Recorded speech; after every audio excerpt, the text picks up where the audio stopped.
Hello guys, this is Andy McCann and I am here to help you lay a firm foundation in fitness, food, and finance. I did have a finance talk planned for today, but as I was leaving the gym, today's the 31st, as I was leaving the gym, Jay, who is a listener on the Survival Podcast, asked me about how to lower his A1C. And so we were texting back and forth, and I thought, you know what? I've got this question several times in the gym. I don't think I ever actually talked about it. So today's episode is very poignant. Hey, how do I affect my A1C? So I'm going to give you some backstory. I'm going to fill this full of commentary, and it's going to be an interesting and fun story. But here's the thing. It's never too late. Jay's 55, I'm 50, or 51. It's never too late to affect your health. So that's what we're going to talk about today. As you guys may or may not have heard, the episode that came out this morning, 203, was We Men Die Fast at 50. I just re-listened to it. I think it makes more sense if you're watching the video because I'm going through some numbers. But here's the crux of it. Apparently, when we hit 50, we enter the drop dead years. Yes, I've been doing research, and this is a thing. They know this. Hey, so drop dead years. Why did I never know? Because I never turned 50 before, so I didn't care. So half of us will be dead by the time we turn 72 for men now, from your age group, right? So all of my guys who were born in 1973, only half of us are going to make it to the age of 72. This is where we start dying off from other things besides accidents and suicide. So it becomes strokes and heart attacks. Basically, clotty blood. So A1C is part of this. What can I do? Man, there's a lot of things you can do. It's not hard, but you just have to do it. It's not easy. You got to actually set yourself up to do these things. So I'm going to walk you through this. All right, so basically, here's the question. He says, besides dropping weight, what are a couple things I could do to drop my A1C for a fasting blood check coming up in a couple weeks? So, of course, me being a dumbass, I was like, wait a minute, are you just trying to pass a test, or do you actually want to be healthy? And he's like, yeah, well, I mean, I obviously want to pass a test, but yes, let's be healthy as well. So, yeah, he was smart, and me, I'm just, I have always got this problem. I listen to words, and I take them too literally, and that's been a troublesome point most of my life. Okay, so there are some things you can do, and we're going to hit these point by point. Actually, you know what? I'm just going to tell them to you, then we're going to come back to them, all right? So walk after every meal. Shrink your eating window. Cut your carbs. Go carnivore. Sleep and stress. Fix those. Some other extra ones on top of that would be, it's maybe not as effective, but they're part of it. It's going to be cold exposure. Yeah, I'm not a big fan of that one. And lift heavy stuff, even if it's briefly. The last thing you could do is wear a continuous glucose monitor so you can actually figure out where your spikes are coming from. Weirdly, it's not always food. I know you're like, wait, Andy, it's the Food Fitness Finance podcast, and you're saying it's not always food and fitness? Yeah, it's not. I'm okay with that. So here's one reason you know you can trust me.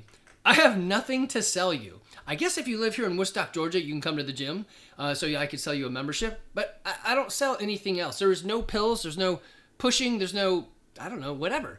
I literally just want you to be healthy and fit. So there's nothing you can buy from me. I don't sell any of those things, but I will give you advice. I will tell you our anecdotal stories. For example, Evan and Crohn's and then going on the lion diet. Is it for you? I don't know. But in 4 months, it pretty much healed his gut, along with working with Josh Detch's group. But that's for us, for real. Is it for you for real? I don't know, but it did work for us. That's funny. As I record this right now, Jay and I are still kicking texts back and forth. If you ever ask a question, I'm just going to say like, hey, it's Jay from Texas. There's like a billion of y'all, so it's not really ever any detailed stuff. You'll know it's you, but no one else ever knows who we're talking about. So you're pretty much held in anonymity, unless you have something that you want to peddle, and you can, I'll mention whatever you're at. But it's funny. So I'm going to pause you guys and read his response because it may be pertinent to what I'm about to talk about. Okay, that was a pretty funny reply text. So he said that his primary doctor is a pill pusher. So here's the thing that, man, is it saying the quiet part out loud? And I'm speaking out my butt. I don't really know this for real, but many smarter people have said it. It seems like to play the insurance game, the doctors have to prescribe you medicines. Weirdly, I have heard that if they can prescribe you 3 medicines, they get a bonus kicker for some, I don't know, commissions or whatever. So they have a business. That's how they get paid. I don't have insurance, so I'm a cash pay guy. So it is weird. They treat me differently and give me different advice. I literally had I tore the meniscus in my knee, and I went to the surgeon, and he said, no, we're not going to cut. And everybody else he cuts, and that's what he does. I'm curious, is it because I don't have insurance, or was it really not that bad? I don't know, but it was kind of funny. He's like, yeah, we're not going to cut you. We'll do some other stuff. Anyway, okay, here we go. I guess first of all, you have to understand what is A1C. So there's another term for it. It's HbA1c, but it's a 3-month average of the blood sugar level. So what it's doing is it's measuring a percent of sugar that is stuck in your blood, or that lives with you. And I think your cells live for about 90 days before they recreate. So one way to get around this, I need to tell them that, is to give blood. Jay, if you're listening, I literally just texted you what I said right there. Anyway, so you can give blood. If you're giving blood, then your body's going to make blood, and it obviously doesn't make it with sugar in it. So your body will be forced into making new blood, and that ain't bad. Weirdly, I have heard since men don't menstruate, one thing they could do to kind of simulate some of that is to donate blood, and then your body produces new blood, which, I don't know, women live longer than men. Maybe it's because their body makes new blood. I don't know. That's outside of my purview. I guess I speak a lot in things I don't really understand. But anyway, so giving blood can be one of those. So anyway, A1C, Beechwood Avenue. So it's just a measure of your glucose in your blood. And the normal level is below 5.7, and then you are pre-diabetic when you're between 5.7 and 6.4, and then you're diabetic at 6.5. Here's the weird thing. They've now moved the numbers up. They're like, no, you're fine, and they just give you like stuff. So you're not fine. You should definitely alter these numbers. Just don't be okay with what, going along with, you're fine, whatever, it doesn't matter. Okay, so the first one, walk after every meal, especially dinner. It's gives your body the opportunity to, these aren't great words, but bear with me on this, to soak up some of that glucose. Instead of storing it, it's going to use it. So think of it like maybe it's like cleaning out your garage or doing a chore a little bit every day rather than like donating blood and swapping it out wholly. So it gives your body a chance to process some of that sugars and that stored that's stored and ready to use. So just go out and use it. So it doesn't have to be much, it doesn't have to be long, and it doesn't have to be aggressive. It's interesting though, if you listen to podcasts and YouTube and all that, many of the guys are touting this one right here. All right, so the next one, shrink your eating window. So I'm not a huge fan of this one. And again, pick the one that works for you. But the idea is if you're eating all the time, then your body's got all this extra crap floating around all the time. At least if you break the eating window down, so you create a fast time, then your body has to process the things that it has, right? So you can do an intermittent fast, or you can shrink the window down so like you're not eating for 16 hours, but you eat for 8, or you can make it smaller. So some of the guys that are doing carnivore end up doing GOMAD, or that's a gallon of milk a day, just OMAD, 1 meal a day. And I can't do that. I'm still eating something like 4,000 calories, and I'm still at like 155. So at least I've stabilized. I was still dropping weight. It sucked. So it does work for dropping weight. But really, when you go carnivore, what happens is first you release all the water that your carbs are storing, and then you start burning fat. But anyway, so you can eat a big meal, but then eat clean as well. So this is another weird one. If you're shrinking your eating window, you can kind of afford to eat better food, like food that's really food, because you're not spending as much on food because you're not eating as much. So now you can, instead of buying a lot of crappy food, you buy a little bit of really good stuff. All right, so shrink the eating window. I would also say that if you could shrink it for the evening, that'd be better. So instead of saying, hey, I eat a whole bunch at like 10 p.m. and then go to sleep, I would say it's better for you to eat at like 6, go for a walk, and then don't eat anything else. That'd be a good end, rather than like going to like 8 o'clock. So stop eating earlier. Obviously, the other one you can do is cut the carbs, especially the hidden carbs, or go carnivore or the lion diet. So we did this, and it's been fantastic. My blood work has been fantastic. I was just texting Jay about this. Yes, my cholesterol is through the roof. It's like 350 or something. And my LDL is freaking high. But I ordered the advanced lipid study. And what they do there is, instead of just saying your HDL is 100 and your LDL is 200, you're going to die. Instead, what they do is they take the lipids and they put it under a microscope and they look at the LDL. And weirdly, I don't really know what this is all about. But if it's large, fluffy, buoyant cholesterol, then you're good. If it's small, dead, and dense, then it's going to clot. So you have to have cholesterol. If you were able to cut out all the cholesterol out of your entire day and life for like a week or a month, you'd be dead because your brain is cholesterol. So without cholesterol, you don't do the other things like repair functions. If you're like me and you're on carnivore, then you're using fat as an energy system. And the way that fat gets moved around is cholesterol. So not only is it going up because of what I eat, but it's going up because the body has to have it. Okay. So yeah, so you can cut out that. I've done whole episodes on carnivore. I'm going to do a part 4 with Evan's Crohn's. He's doing fantastic. I can't wait to get him home for the summer so we can really gear up his food.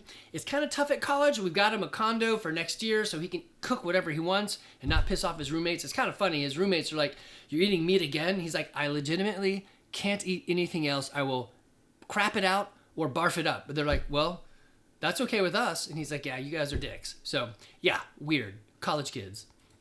All right, so these two, you're going to think, well, how does that even affect it? Man, sleep and stress. Sleep is like, I don't know, it's vitamin S. It's the other one. I don't know. It's so needed. If you're not getting, it's not everybody needs 8 hours, but if you're not getting 8 hours of sleep, you're doing yourself a disservice. I get it. Some people need 6. Some people need 10. There's an amount of time of sleep that you need. I've got a podcast on the different, like how to fix your sleep, and it's got like, I don't know, like 24 different things you can do. But the biggest things are a cold, dark, noise, like a brown noisy room is the way to kind of get it done. And some people like heavy blankets. I hate heavy blankets, but my son loves it. So figure out how to fix your sleep. It's super important. Stop scrolling, or I guess you could still scroll, but put on some those. I think I've got a pair of them somewhere. The blue light blockers. Maybe these are these. I don't think these are them. No, they don't look like they're blocking anything. I don't know what these are. Get a blue light blocker, that'll help. So it's not the scrolling, although that might set your mind like spooling. It's the light source that's being given off from this. Yeah, Jay, I just got your reply. Give him blood. I know, great idea, right? So ChatGPT is never going to tell you stuff like that. This is stuff you need humans for. The anecdotes of things that I've heard other people talk about, and I can bring it to you. I guess in maybe like 3 months, Chat will know that stuff, but right now it doesn't. Okay, so stress. Man, this is a huge one. I think there's 2 ways to approach stress. One is to simply reduce the stress in your life. You guys are adults. Walk away from stress. Now, if you need to earn money, great, go earn that money. But if you've got stressful things in your life, just drop it. So I'm not saying be as like asshole as like I am, but I walk away from stress all the time. So unfortunately, I've got some people in my life that are toxic. And I have tried to deal with them. And then I finally said, yeah, I guess I'm done. So one of them is I've got multiple parents from divorces and steps and all that. So one of them is a parent out there that ended up texting something super like crazy and inappropriate. And I took the adult step where I said, well, you know what? I'm 51. I don't actually have to have this relationship. It's kind of sad. But, you know, they're until they get themselves straight, it's not my responsibility to become the parent and get them straight. So I just simply blocked on the phone. And now I can't get any of those crazy texts. So it's easy. Walk away from stress. Is it right to do that? No. Jamie Thomas, if you're listening, I know I should go talk to a psychotherapist. It's not good. But as my buddy Cam Garrett pointed out, he's like, Andy, you're the type of guy who can throw down with a whole bunch of I don't give a shit. And it's true. I don't know what, like, it's like with the eating. I'm doing this carnivore with Evan. I literally think I'm just built different. And I am okay not eating bread, sugar, vegetables, fruit. It's okay with me. I know it's not healthy, the mindset, though it does help me out of a lot of weird things. So I don't know. Stress is a weird one. I would walk away from the stressors. The other way to do it, which I think is just as valid, is introducing vitamin G, that vitamin gratitude. And for example, when I'm doing chores at the gym, so we got a Coach Josiah and I were talking. He's listening to a book, The Power of Now. I love the author I've listened to. That book is in my app to listen to. And oh man, I forgot to show you guys this. Oh well, whatever.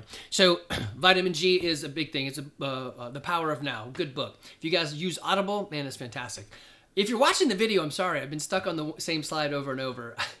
I just haven't been changing my slides. Let me go through that real quick. So I already talked about what the A1C was, so that was part of that. We did the walk. It's kind of funny what chat or what the internet pulls up when you ask for pictures. So for walking, it was fine. It was just a bunch of pictures of people walking.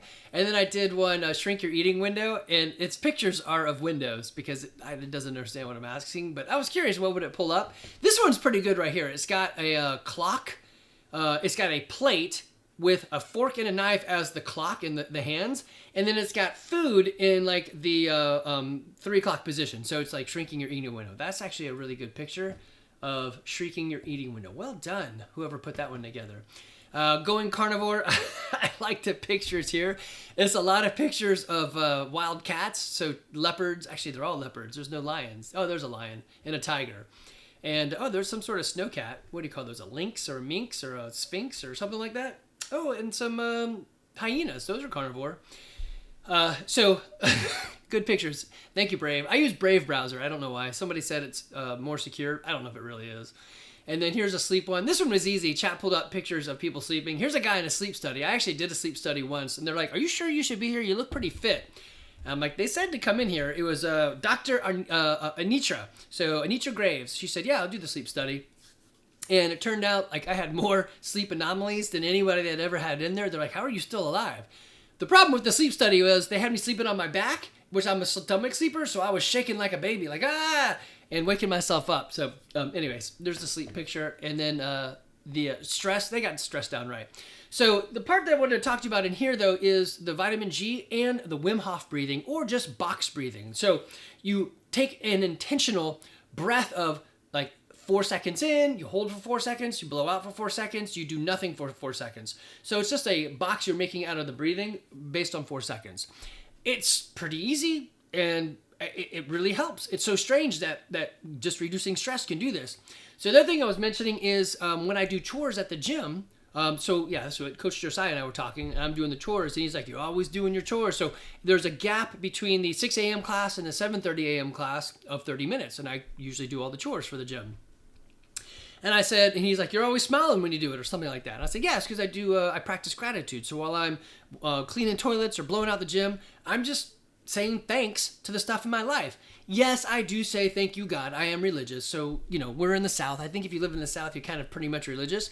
But I also say thanks just for the way things are, right? Thank you for allowing me to lift heavy. Thank you for children that are still in college, right? Thank you for a child who's trying to get into college. Thank you for a wife that loves us, right? Just anything that comes up, you're like, "Yeah, I'm really thankful for that." It's fantastic to say it out loud because it helps you understand how much you actually love it and are thankful for it, right? Anyway, so that's vitamin G, thankfulness, getting rid of stress. It's super helpful. Okay, so there are some other things you can do. And I am not a huge fan. I don't even have a picture for it. I should have put it in the cold plunge. I don't have Rainier's disease. I think that's what it's called, when your toes and fingers like don't get enough blood to them. But when it's cold, my toes and fingers go quick.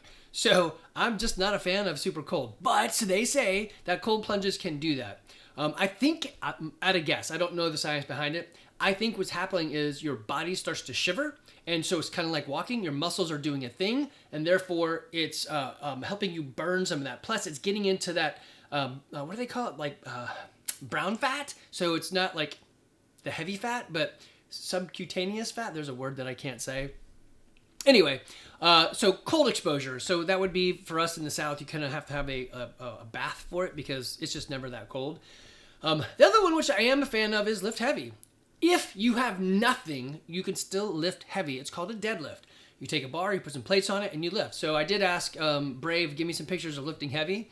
And there's this guy, what's his name? It's the pow muscle guy. Anyway, there's a picture of him. He's pretty funny. There are several pictures of people lifting. And interesting, the one that comes up the most is the deadlift, which is what I would agree with. I also am a huge fan of the back squat. I like this guy's picture of a back squat, except I think he's lifting with the rack behind him, so that's dangerous. Shouldn't do that. He does have a safety bar. You should always have a safety bar so you could dump the bar. Of course, it's way too low if you're on your own, just in case something goes strange, right? So a safety bar is just another bar that that you slot in. Like, I guess if you're in a cage for bent or back squat, then it just goes between the two bars. If you've got independent like holders, then you'd have to slot them in there, which is a little bit dangerous. I think you'd have to be in a cage, otherwise you might flip the system over the struts or the arms. Okay, so deadlift, totally fine. Back squat, probably better, but either one of them will do. It's a great heavy lift. It's the most you'll ever lift is going to be in your deadlift. Your deadlift, I think, I don't know, it's something like, what do they say? 2 times your body weight should be your deadlift, and then 1.5 times for your back squat. Is that right? And then your body weight in a bench press.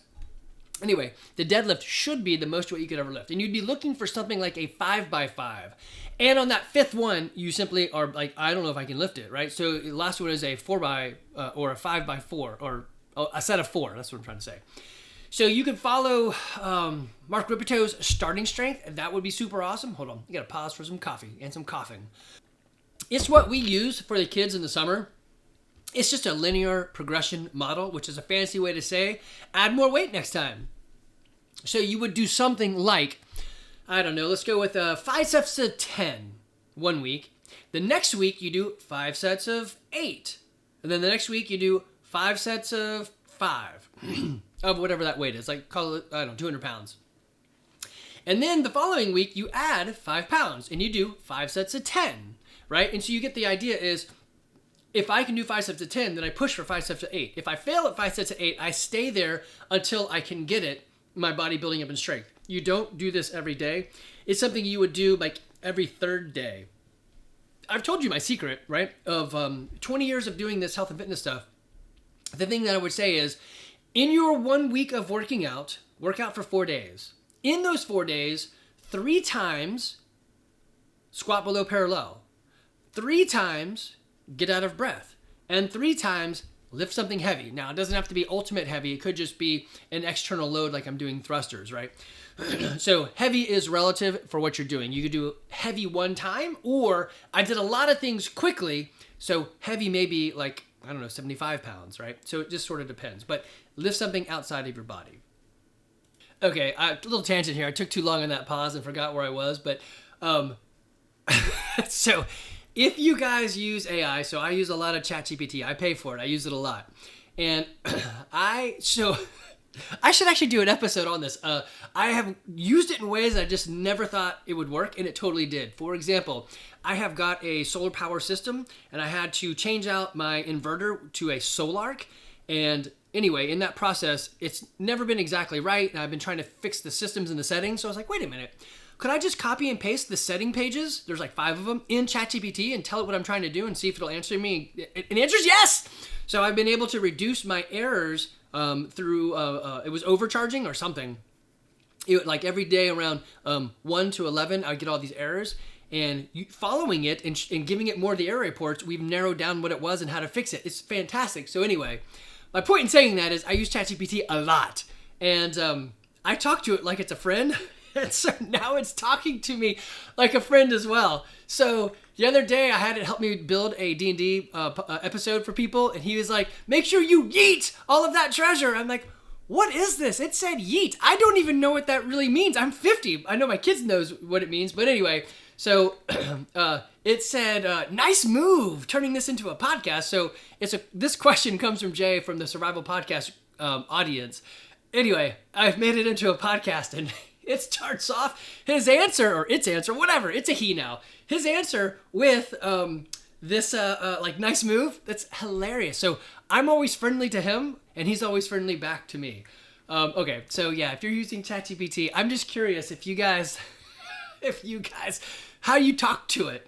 So Jamie Thomas, who is a psychotherapist, she says, I want you to be like this. And she's put in all these qualities. She's like, Andy, it is now my best friend. We have great conversations. So I'm curious if you can tell me how you use it and if you talk to it in a polite manner. I guess if you're watching this, put it in the comments. If you're listening to this, send me a text or an email. I just think it's funny to hear that sort of stuff from you guys. Also, if you have a question, I'm always happy to answer it. My email is andy@crossfitgarage.com. And you know my cell phone number is all over the place. It's 678-654-7799. 96. Yeah, it's not a secret. That's my actual personal number. Several of you guys started texting me. Yes, I actually do answer it. No, I don't have like 400,000 downloads a day like Jack, so he does not give out his cell phone. I don't care. I want to help people. If one day it gets out of hand, we'll get a second phone, and I don't do something like that. But I'm here for you guys. Okay, so here are some final thoughts. All right, I already mentioned the other week about the drop dead years. So us guys at turn 50, we enter that time.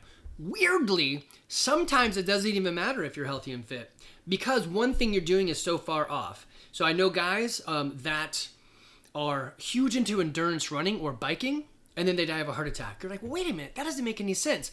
So I'm not sure this is the answer, but I'm just going to sit with this and let this marinate with you.